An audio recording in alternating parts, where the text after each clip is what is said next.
mudah-mudahan kalian selalu sehat ya, dan tetap berada di rumah untuk memutus mata rantai penyebaran virus COVID-19. Nah anak-anak, kali ini Bu Guru sedang sarapan. Bagaimana dengan kalian? Apakah kalian sudah sarapan hari ini? Nah, Bu Guru ingin tanya nih, kalau misalnya Bu Guru makan anggur, lalu proses apa ya yang dilewati oleh anggur ini dalam sistem pencernaan manusia? Kalian penasaran? Kita simak video berikut ini. Bu Guru memiliki anggur yang akan mengadakan perjalanan ke tubuh manusia. Perjalanan ini akan segera dimulai. Manusia makan dan anggur juga akan masuk ke dalam tubuh manusia. Nah, ini adalah mulut. Mulut merupakan gerbang sistem pencernaan, sistem yang mengubah makanan menjadi nutrien yang berguna bagi manusia dan menjaga sel tubuh serta memperbaikinya. Ketika kamu memulai pada gigitan pertama, maka kamu akan menghidupkan sistem pencernaan.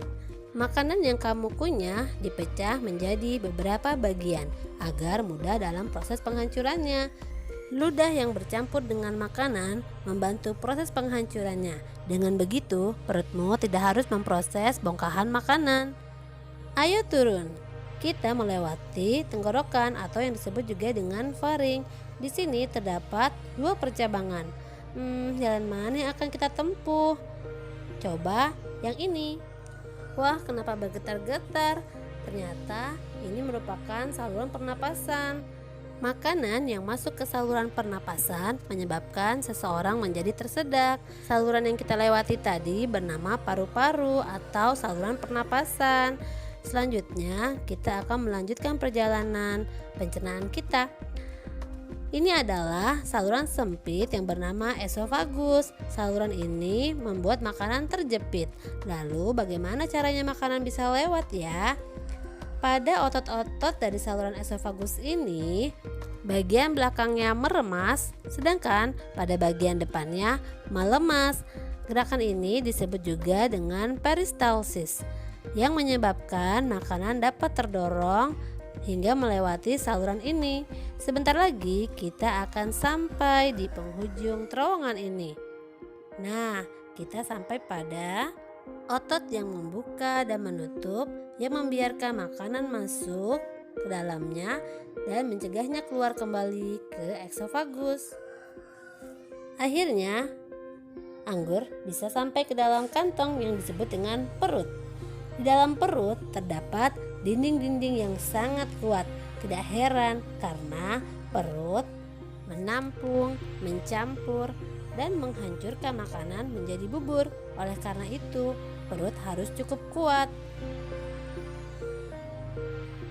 Ini apa?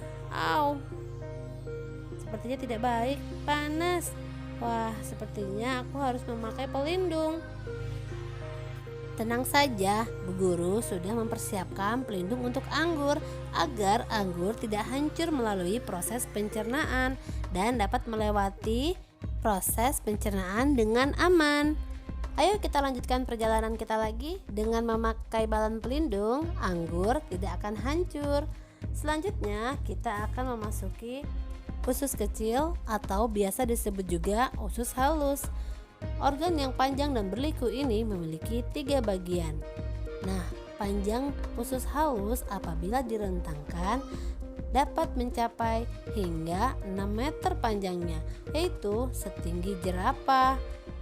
3 bagian yang berperan pada usus halus atau usus kecil yaitu empedu. Empedu mencerna lemak dan mengeluarkan kotoran dari darah. Bersyukurlah hati menghasilkan empedu dan pankreas yang membantu menghasilkan enzim-enzim dalam pencernaan, dan kantong empedu yang menyimpan empedu di dalamnya dan mengeluarkannya saat dibutuhkan. Selanjutnya kita masih melanjutkan perjalanan yang berliku dan berkelok-kelok ini karena dinding usus halus yang berkontraksi mendorong anggur hingga ke tahap berikutnya, yaitu usus besar.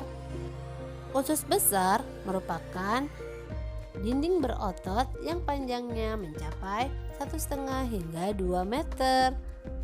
Nah, Di dalam usus besar ternyata memiliki banyak sekali bakteri baik yang membantu proses pencernaan, memecah makanan, vitamin, dan nutrien lain menjadi zat yang dibutuhkan oleh tubuh. Selanjutnya, ini adalah usus buntu. Usus buntu melepas bakteri yang diperlukan oleh usus dan menjaga kekebalan sistem tubuh. Namun, peranan usus buntu tidaklah terlalu penting. Apabila terjadi peradangan, dokter dapat membuangnya dan manusia tetap dapat hidup walaupun tanpa usus buntu. Perjalanan selanjutnya di usus besar adalah pada proses ini usus besar menyerap air dari makanan hingga tersisa ampasnya yang disebut dengan feses, tinja ataupun kotoran sisa makanan. Nah, pada usus besar ini terdapat bakteri-bakteri, tidak boleh terlalu sedikit ataupun terlalu banyak. Hal tersebut dapat menyebabkan masalah pada pencernaan. Bakteri-bakteri ini juga berperan besar dalam kekebalan tubuh. Oleh karena itu, tidak heran terdapat triliunan bakteri di dalam tubuhmu. Perjalanan selanjutnya adalah di dalam tumpukan feses. Butuh waktu 36 jam memproses makanan hingga sampai tahap ini. Kemudian selanjutnya sisa makanan ini akan disalurkan ke rektum. Rektum merupakan ruang lurus sepanjang 20 cm. Di rektum ini terdapat sensor yang memberitahu apabila ada feses atau gas yang akan keluar, yaitu ketika kamu berpikir bahwa harus ke kamar mandi. Nah, pada saat itu otak akan memproses apabila situasinya sudah waktunya, maka saatnya kalian membuang feses. Demikianlah perjalanan dari sistem pencernaan.